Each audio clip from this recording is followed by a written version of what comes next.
Layout graphic design का सबसे important part है। अच्छा लेआउट एक बेसिक डिजाइन को बेहतर बना देता है और खराब लेआउट बेहतरीन डिजाइन को भी खराब कर सकता है। नए डिजाइनर बेहतर डिजाइन बनाने की कोशिश करते हैं मगर फेल हो जाते हैं। उसका सबसे बड़ा कारण है उन्हें डिजाइन फंडामेंटल्स की जानकारी नहीं है। लेआउट डिजाइन फंडामेंटल्स का एक इम्पोर्टेंट पार्ट है। बेहतर लेआउट डिजाइन बनाने के लिए कुछ डिजाइन प्रिंसिपल्स होते हैं और बेहतरीन डिजाइनर ये सारे प्रिंसिपल्स फॉलो करते हैं। अगर आपको पता नहीं तुलसी का पौधा कैसा होता है, आप उसे कैसे पहचानेंगे जबकि तुलसी का पौधा आपके आंगन में है। ठीक वैसे ही अच्छे डिजाइन में डिजाइन के सारे प्रिंसिपल्स यूज किए जाते हैं, लेकिन जब आपको डिजाइन प्रिंसिपल्स के बारे में पता ही नहीं होगा तो आप उस डिजाइन को कैसे ऑब्जर्व कर पाएंगे। इसके अलावा कभी कभी नियम तोड़े भी जाते हैं, लेकिन नियम तोड़ने से पहले नियम क्या है यह जानना जरूरी है। तो चलो सीखते हैं।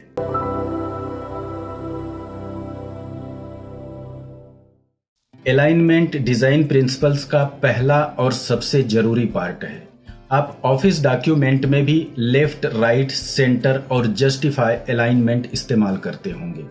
ग्राफिक डिजाइन सॉफ्टवेयर में भी ये सारे अलाइनमेंट मौजूद हैं, लेकिन ग्राफिक डिजाइन में अलाइनमेंट का कॉन्सेप्ट काफी विस्तृत है।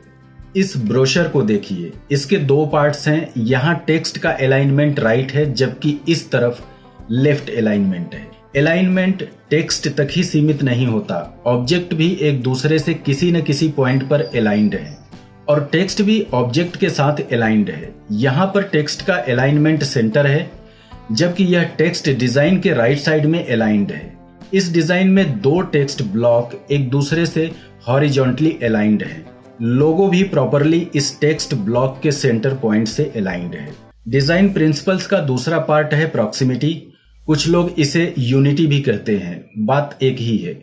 जब ब्रोशर, बिजनेस कार्ड या कोई बैनर डिजाइन किया जाता है तो प्रॉक्सिमिटी का विशेष ख्याल रखा जाता है। सिंपल शब्दों में कहें तो प्रायोरिटी के आधार पर ऑब्जेक्ट या टेक्स्ट की ग्रुपिंग को प्रॉक्सिमिटी कहते हैं। सिमिलर ऑब्जेक्ट या इंफॉर्मेशन को एक दूसरे के नजदीक रखा जाता है जबकि अनरिलेटेड ऑब्जेक्ट्स या टेक्स्ट ब्लॉक को दूर रखा जाता है। इस डिजाइन में एड्रेस और कॉन्टेक्ट्स को यहाँ बॉटम में ग्रुप किया गया है। लोगो, टाइटल्स और टैग लाइन एक दूसरे से काफी नजदीक है। उसी तरह डिजाइन के ऑब्जेक्ट्स भी कलर और शेप के आधार पर ग्रुप में रखे गए हैं। डिजाइन प्रिंसिपल्स का तीसरा महत्वपूर्ण हिस्सा है कॉन्ट्रास्ट। कॉन्ट्रास्ट डिजाइन को अट्रैक्टिव बनाता है, चाहे टेक्स्ट हो या ऑब्जेक्ट। कॉन्ट्रास्ट क्रिएट करने के लिए साइज और कलर का इस्तेमाल किया जाता है। टाइटल और बॉडी टेक्स्ट के बीच कॉन्ट्रास्ट क्रिएट करने के लिए टाइटल्स को हम बड़ा या बोल्ड रखते हैं। टाइटल को हाईलाइट करने के लिए कलर बदलकर भी कॉन्ट्रास्ट क्रिएट करते हैं। ऑब्जेक्ट में भी साइज के आधार पर या कलर के आधार पर कॉन्ट्रास्ट क्रिएट किया जाता है। इसके अलावा शेप बदलकर भी कॉन्ट्रास्ट अप्लाई कर सकते हैं, जैसे सर्कल के विपरीत ट्रायंगल या स्क्वायर। पैटर्न के आधार पर भी कॉन्ट्रास्ट क्रिएट किया जा सकता है। इस डिजाइन में मोनोक्रोमेटिक कलर के जरिए कॉन्ट्रास्ट अप्लाई किया गया है। इस डिजाइन में रेड को ब्लैक के अगेंस्ट इस्तेमाल किया गया है। इस डिजाइन में ब्लैक एंड व्हाइट के अगेंस्ट कलर इमेज के जरिए कॉन्ट्रास्ट क्रिएट किया गया है। डिजाइन में बैलेंस क्रिएट करने के लिए कॉन्ट्रास्ट का विशेष इस्तेमाल किया जाता है। नेचर एक विशाल कैनवास है जिसकी डिजाइन में कॉन्ट्रास्ट का सबसे अधिक इस्तेमाल हुआ है। सोचो अगर सारी चीजें एक ही साइज या कलर की होती तो कैसा होता। इनसेन थॉट, बट ऐसा नहीं है। काली रात में खिलने वाले फूल सफेद होते हैं। हरी पत्तियां, रंग बिरंगे फूल, बड़े बड़े वृक्ष, नदियां, पर्वत और छोटे बड़े जीव जंतु, सब जगह एक खास तरह की कलर हार्मनी है। हर डिजाइनर को अपने सराउंडिंग से सीखना चाहिए, फिर चाहे एलिमेंट्स नेचुरल हो या आर्टिफिशियल। चौथा डिजाइन प्रिंसिपल है हायरार्की।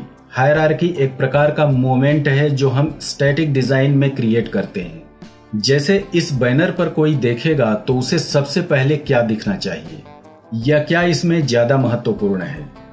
निश्चय ही प्रोडक्ट महत्वपूर्ण है।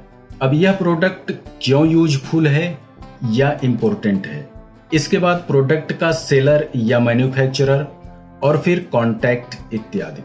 आपकी आंखें फोकल पॉइंट से ऑटोमेटिकली इन सब एलिमेंट्स पर मूवमेंट करती हैं।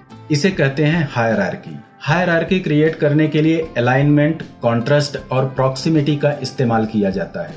बिना हायरार्की के डिजाइन बोरिंग और डेड लगता है। पांचवा डिजाइन प्रिंसिपल है रिपीटिशन। रिपीटिशन के जरिए भी डिजाइन में बैलेंस क्रिएट किया जाता है। कलर, शेप या डिजाइन एलिमेंट्स को रिपीट करके डिजाइन को बैलेंस्ड और अट्रैक्टिव बनाया जाता है। इस डिजाइन में आप देख सकते हैं ऊपर इस्तेमाल किए गए कलर्स को बॉटम में भी इस्तेमाल किया गया है। इस डिजाइन में जियोमेट्रिक शेप, साइज और कलर चेंज करके रिपीट किए गए हैं। पैटर्न डिजाइन करते समय रिपीटिशन का सबसे अधिक इस्तेमाल किया जाता है, लेकिन ब्रोशर और बैनर में भी कलर और ऑब्जेक्ट्स का प्रॉपर रिपीटिशन डिजाइन को प्लीजिंग और अट्रैक्टिव बनाता है। और छठवां डिजाइन प्रिंसिपल्स जिसे नए डिजाइनर अक्सर इग्नोर कर देते हैं, white space. UI UX design, website design, brochure, banners इत्यादि पैटर्न डिजाइन को छोड़कर सभी प्रकार की डिजाइन में व्हाइट स्पेस सबसे अधिक महत्वपूर्ण है। नए डिजाइनर को लगता है कि कुछ भी खाली नहीं दिखना चाहिए। कई क्लाइंट्स भी कहते हैं ये डिजाइन काफी खाली खाली है, लेकिन भरे हुए डिजाइन हमेशा अच्छे नहीं होते। बहुत अधिक डिटेलिंग की वजह से अक्सर जरूरी मैसेज कंज्यूमर तक नहीं पहुंच पाते। इसी वजह से बड़े ब्रांड्स की एडवर्टाइजिंग में जितना बहुत जरूरी होता है उतना ही इंफॉर्मेशन होता है, और डिजाइन उतनी ही होती है जितनी उस इंफॉर्मेशन को एनहेंस कर सके। डिजाइन में एलिमेंट्स के बीच प्रॉपर स्पेस होना चाहिए, इसे कहते हैं ब्रीदिंग स्पेस, जिससे डिजाइन क्लीन लगे। इसके अलावा पेज पर भी प्रॉपर मार्जिन रखना चाहिए। इन दोनों डिजाइन को देखिए, कौन सी डिजाइन बेटर है। एक बड़े डिजाइनर ने कहा था, big is not always beautiful.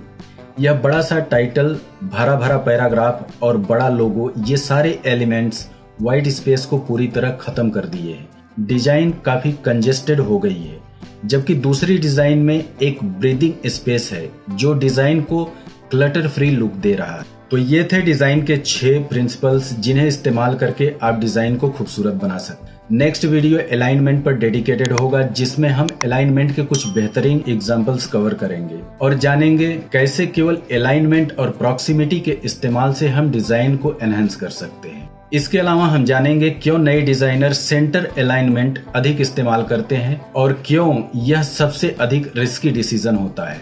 तब तक के लिए बी हेल्दी, बी क्रिएटिव।